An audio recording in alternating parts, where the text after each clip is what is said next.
Now inside the Huddle with Sky Sports, Neil Reynolds and Jeff Reinebold.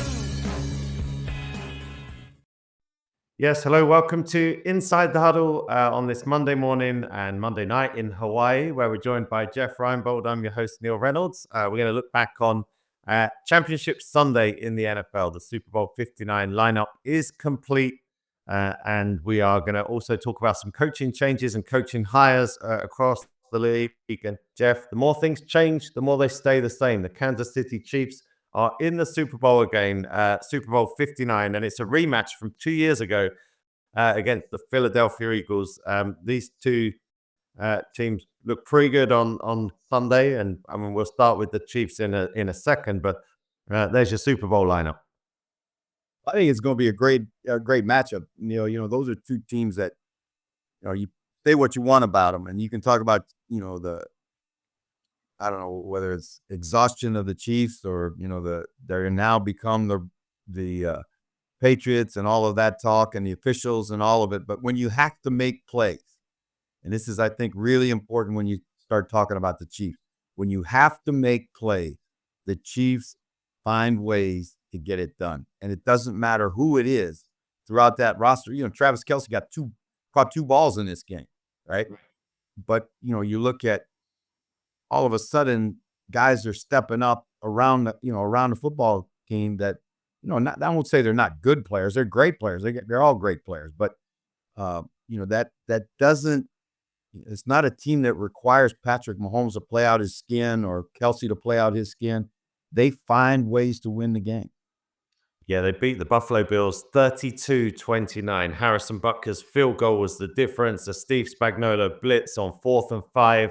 Effectively ended the game. Kansas City are now in the Super Bowl for the 3rd year in a row, for the 7th time in team history, and for the 5th time in 6 seasons. Jeff, I was just saying to you before we started recording, I missed a couple of Super Bowls for COVID.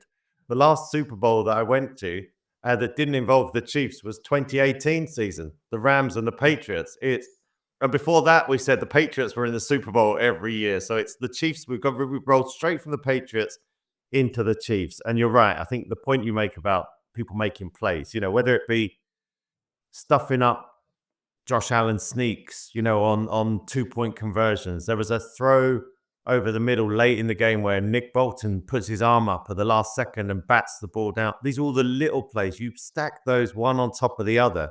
And it's why you have a Chiefs team in the Super Bowl again. They're so well coached. They're fundamentally really, really good, aren't they? They're very good. And, you mention the coaching thing. I want to expound a little bit on what you talked about, Neil. And there were 2 situations where coaching really, really came up big for the Chiefs. You talked about Spags' blitz. He has a system that's called BTF, and that means blitz the formation. And the blitz is built upon what the team comes out in. And the Bills this is such good football. The Bills come out and they line up in empty so that they could get an opportunity to see any overload pressure that he's going to bring. And if you notice, they had a real short split into the boundary. So the wide receiver was close to the tackle. And that's an automatic pressure that they run because it brings the corner closer to the quarterback, and the safety doesn't have to cheat as far out of the middle of the field, and they can hide the blitz that way. So that's an automatic at a time when you're trying to make a play to win the football game. And Joe Brady did a great job. They went quads, Neil. 4 receivers to one side, 1 to the other side. They used motion. They did everything that they could to help their quarterback see it coming. But Spags held the trump card because of his BTF package. And here comes the corner, and he has to throw the ball. And, you can say Kincaid's got to make that catch, but, they put the quarterback in duress in the most critical down. And then Andy, the next series, they're 3rd and 9. Buffalo has no timeouts. And everything in the coaching book says, run the ball and, let your defense win it for you. But Mahomes, I heard Mahomes say this, and I thought this was amazing. Buffalo took their timeout, which they had to stop the clock, which gave Kansas City a chance for Mahomes to come to the sideline and for Indy to tell him, I'm gonna let you throw the ball here, right? Re-release Pacheco. Here's the deal. If he's not wide open, take it and run and take a sack, but get as much yardage as you can. That's brilliant at a moment where, he's got that play sheet in front of him, Neil. That's got 500 calls on it. And when you're under the pressure of going to the Super Bowl, 500 calls can look like Chinese arithmetic on that. Yeah, it's all too much. Not too much for Andy Reid. Patrick Mahomes is going to the Super Bowl for the 5th time, and he's only 29 years of age. He got the chance to become just the 4th quarterback to win 4 Super Bowls, so he's already in rarefied air. The other 3, Tom Brady with 7, Joe Montana with 4, Terry Bradshaw with 4 as well. These Chiefs have now won 107 games since 2018. That, Jeff, is the most in a 7-year span in NFL history. So this is, the Patriots never went to 5-6. The Steelers never went to 5-6. The 49ers didn't, neither did the Dallas Cowboys. I get the frustration and I get the fatigue. Everyone loved the Chiefs when they were the underdogs. We needed somebody to knock off the Patriots. Mm-hmm. Now, there are obvious plays that go in their favor. Like the Xavier Worthy incompletion that was ruled a completion, that's one to contend. The Josh Allen quarterback sneak on 4th and inches. I don't know how an official can run in at the 40-yard line and another run in at the 39-yard line. I just don't get that, and I don't know how they don't overturn that. That leads to a Kansas City touchdown. But show me a good team in any sport, a great team, and you'll find people complaining about the calls they get. I think it overlooks. I just think they're brilliant. They're brilliant. That's why they're here again. Now, I know everyone's fed up with it, but you've got to recognize we are living in historic times and we are witnessing greatness. No question. And I think it should be enough for us to just recognize that and kind of enjoy it, kind of live in this moment of it's never been done before. You know what I mean? You go all the way back to the first Super Bowl, and it was the Packers dynasty where they won 2 in a row. And then it was, as it unfolded, it was the Steelers, it was the Cowboys, it was the 49ers, it was the Pittsburgh Steelers. It was, you just go on and on and on until the Patriots kind of redefined what a dynasty really was. But now these guys have taken the Patriots and said, hold my beer, and we'll show you what a dynasty is. It was the 4th meeting between Josh Allen and Patrick Mahomes in the playoffs. Mahomes becomes the first starting quarterback to beat another starting quarterback 4 times in the playoffs in NFL history. So another little check mark to Mahomes. Josh Allen's won the last 4 regular season meetings, but that's 4 of 5 seasons now for Buffalo that have been ended by Patrick Mahomes. But this turned into what we thought, didn't it, Jeff? At the end, it boiled down to that there were loads of different plays. Like you said, you could look at different plays, play calls. But this was my quarterback trying to beat your quarterback. Your quarterback's going to march back down the field. These 2 guys took over at the end. Yeah, and, the supporting cast was the supporting cast. And, the B players, if you will, were the B players. But those 2 guys, really, you could sense that it was all about which one was going to make that play that was going to drag his team to a championship.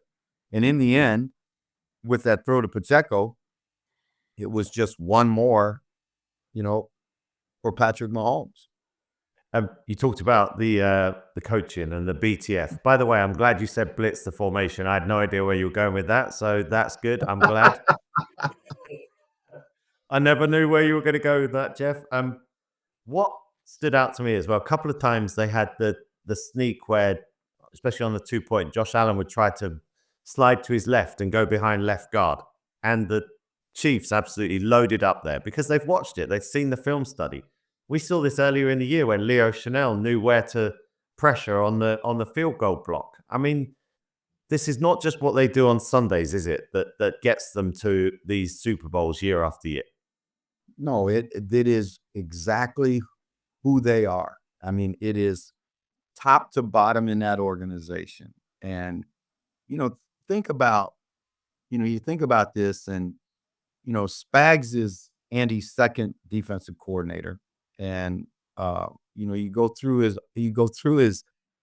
he's truly the offensive coordinator, but he gives the title out. And, whether it was Eric Bieniemy or whether it was Nagy, neither of those guys went on and had very distinguishing exits with, or starts with other teams.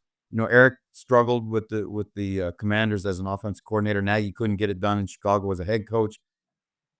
And yet the Chiefs just keep on percolating. I mean, they just it goes back to the fact that it all starts with that guy who could be, the Santa Claus at your Christmas party, and without batting an eye.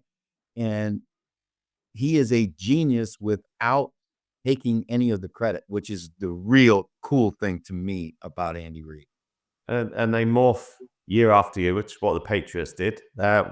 Patriots would have Randy Moss at times. They had Gronk. They had these big stars, but they also had David Givens, Troy Brown, players that just would make plays for Tom Brady. As long as you've got Brady when you're the Patriots, you had a chance. The Chiefs are the same with Mahomes. Does so much with his arms. On Sunday night, Jeff, because of what the defense dictated to him, he ran for 43 yards and 2 touchdowns. He took off a lot more. Yeah, and who was the guy today that in this game that stepped up and came out of nowhere, which it seems like every year they have somebody do that? Juju Smith-Schuster, who was a throwaway. I mean, he's been a throwaway, and all of a sudden here he comes with some really critical catches in that game, and you just shake your head and go, how in the world do they do that? I mean, it's absolutely incredible on both sides of the football. On both sides of the football.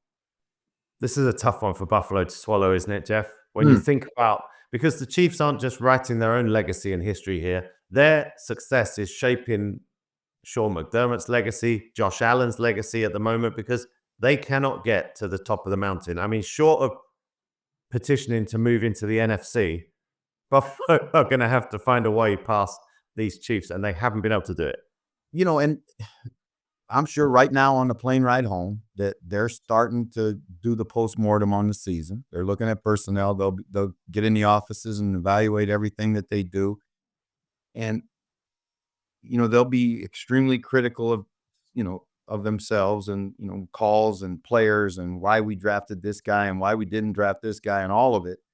But in the end, it really, in my mind, it comes down to the fact that you are playing against somebody who, I won't say they're perfect because they're not, but they're about as close to that as I've seen. Because what makes me, and I'm not a Chief fan, but what makes me love the Chiefs is when I see Travis Kelce catch 2 balls in a game where he could have been, and we've seen him do it before, lose his mind when he's not involved in the offense. We Super Bowl last year. But what was he doing in that game? He threw some key blocks, and we know how much he likes to block.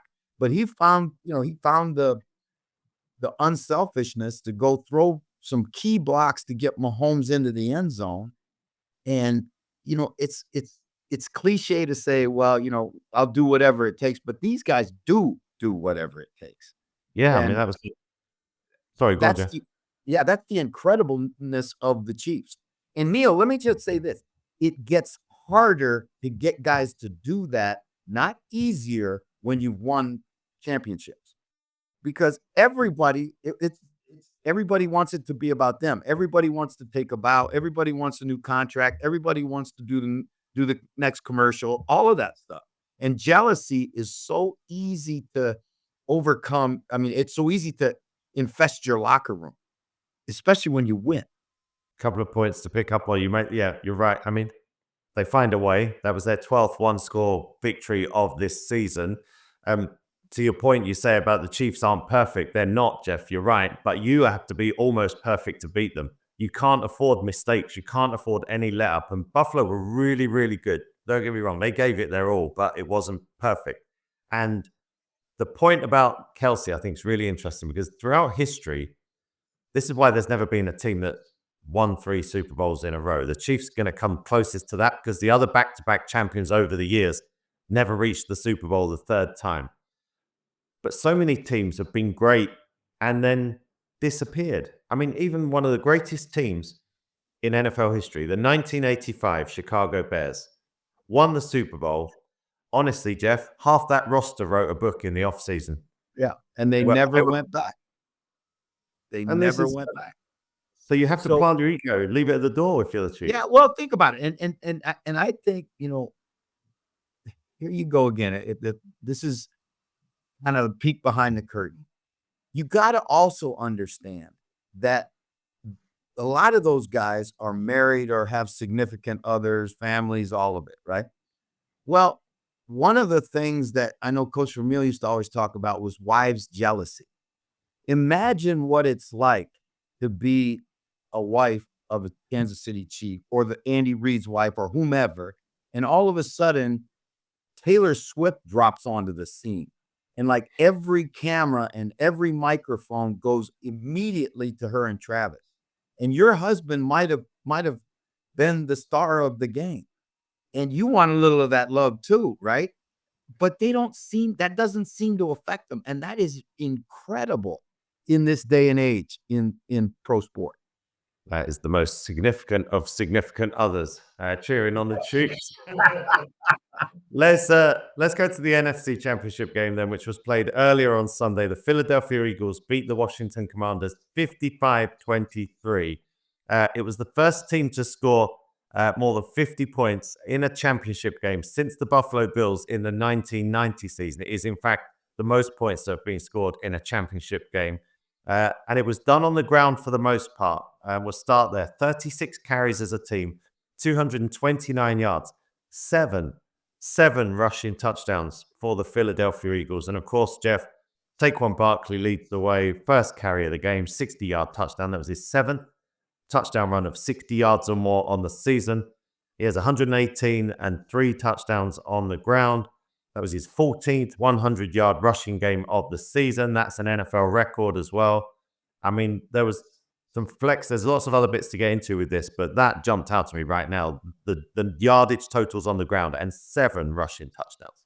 No question. 7 rushing touchdowns is obscene. And I'll use number 2 when I say the number 2 as another significant number, because that's how many touches it took Saquon Barkley to score 2 touchdowns.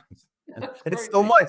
So you could say all week you're the defensive coordinator in Washington. You're Dan Quinn and you're up in front of your team. And we are going to stop Saquon Barkley. He is not going to be a factor in this game. We're going to make the quarterback throw to beat us. 2 touches, 2 touchdowns, throw out the game plan. And Washington had started the game with an 18-play drive, kick a field goal. Philadelphia, like 1 play, touchdown. And it kind of did a little bit of a message. And like you say, when you're down 14-3, the ground attack was significant. I think there was a flow to this game as well. There was a real hole that Washington were in, Jeff. Then we saw Jaden Daniels drag them out of that a little bit. And then mistakes. There were just too many mistakes for Washington. 4 turnovers led to 4 Philadelphia touchdowns. The 4th turnover was Jaden Daniels pushing the ball, getting aggressive. The game was already gone by then. The other 3 were fumbles from players after. I don't think Jaden Daniels put a foot wrong. I'll ask you, was he let down by those around him a bit on Sunday?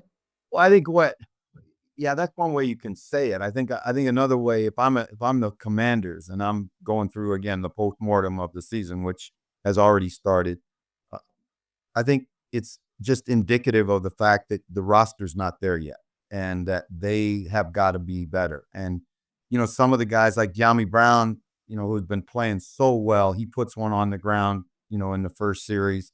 And then Austin Eckler, who's been a really dependable and reliable guy, puts one on the ground.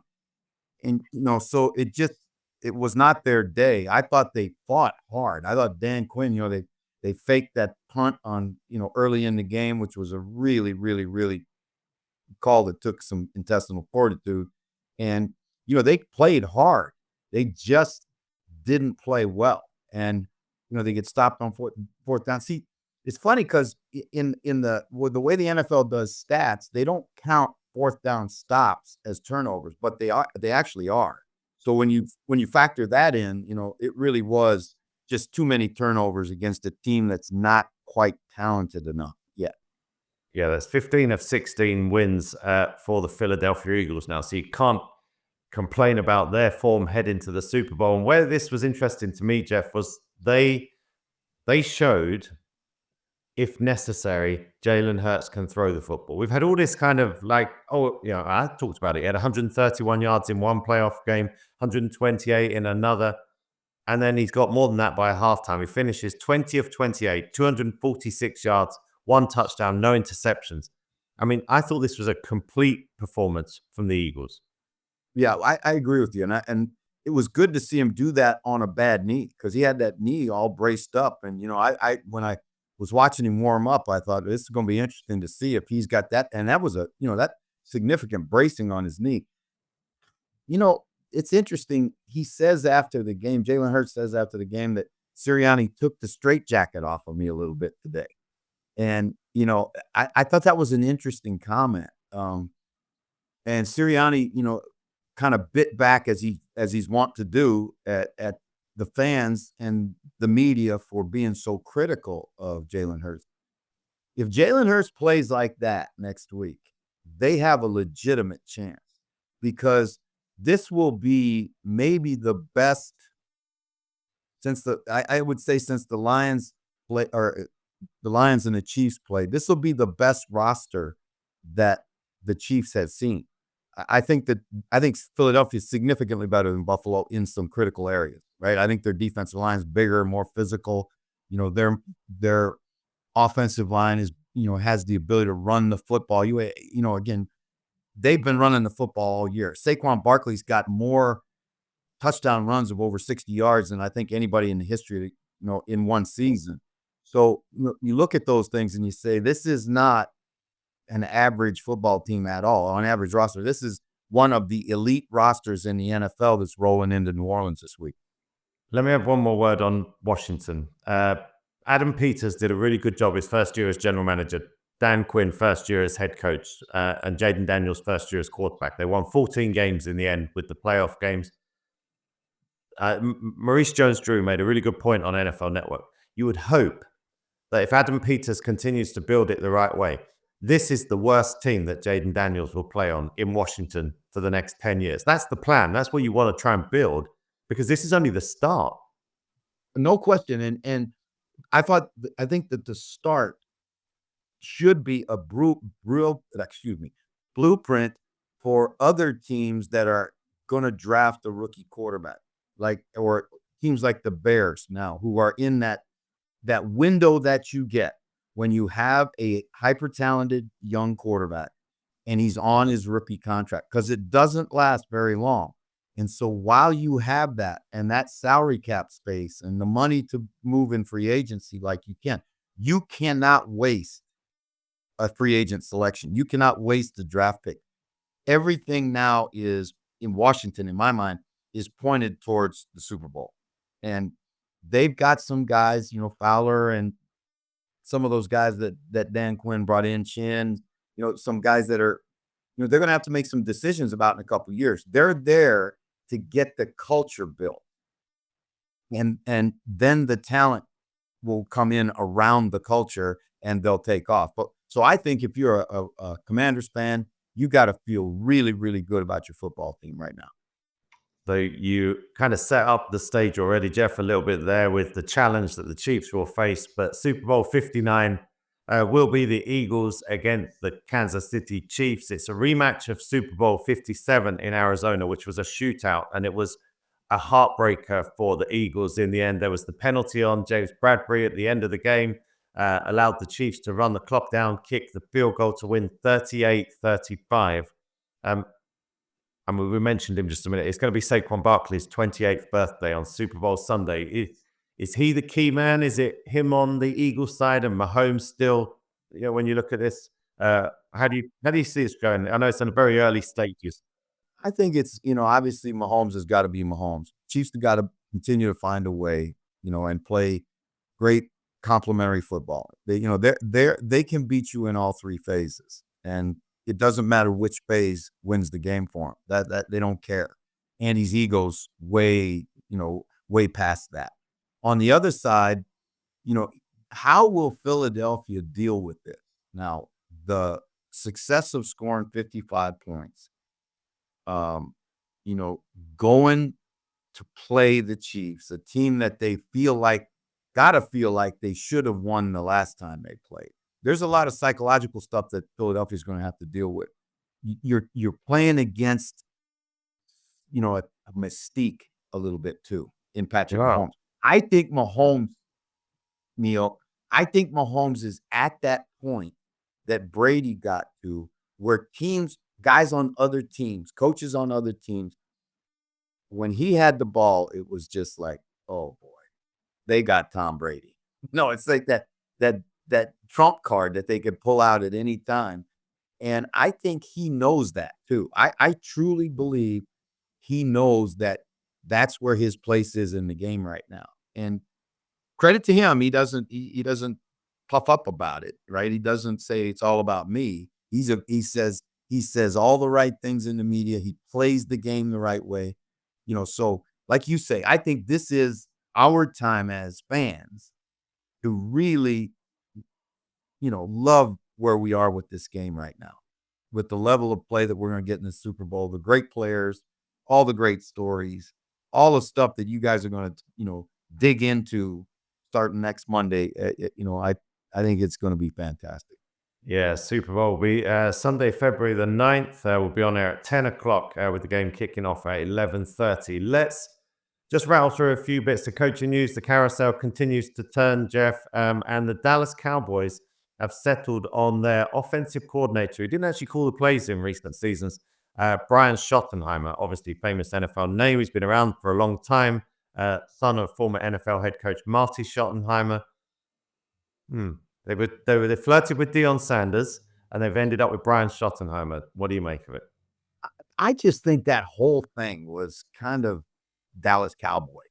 I mean, the Bears want to talk to Mike McCarthy. They deny him the right or the opportunity, the Bears the right to talk to him, which is when you do that, what you're basically saying is he's our guy. You can't talk to him or touch him, right? And then they go into negotiations and they say never even offer him a contract. So that's the first one that's crazy. And then the time it takes and all the people that they paraded through or talked to or leaked out that they were talking to because they control the media. And then you end up with Brian Schottenheimer. And I'm not saying Brian Schottenheimer is a bad choice. What I'm saying is Brian Schottenheimer is he's a guy that he was hottest back when he was an assistant for the Jets. And, he was coaching Mark Sanchez and they got to a couple AFC title games. After that, his star really waned. And there was nothing that he was doing in Dallas that made you go, there's the guy right there.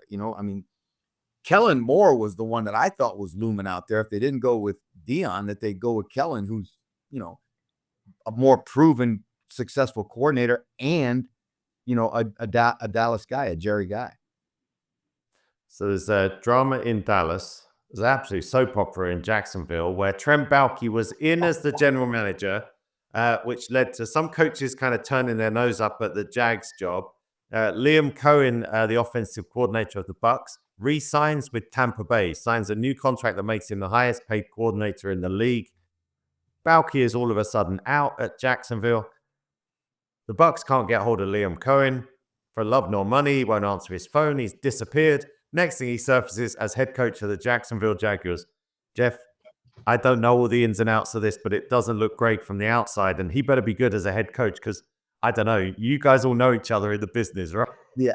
Well, I tell you what, there's some truth to that one because the story that I was told was that he agreed to that contract in Tampa. He came back and said, that it was obvious that Jacksonville wanted him to go there.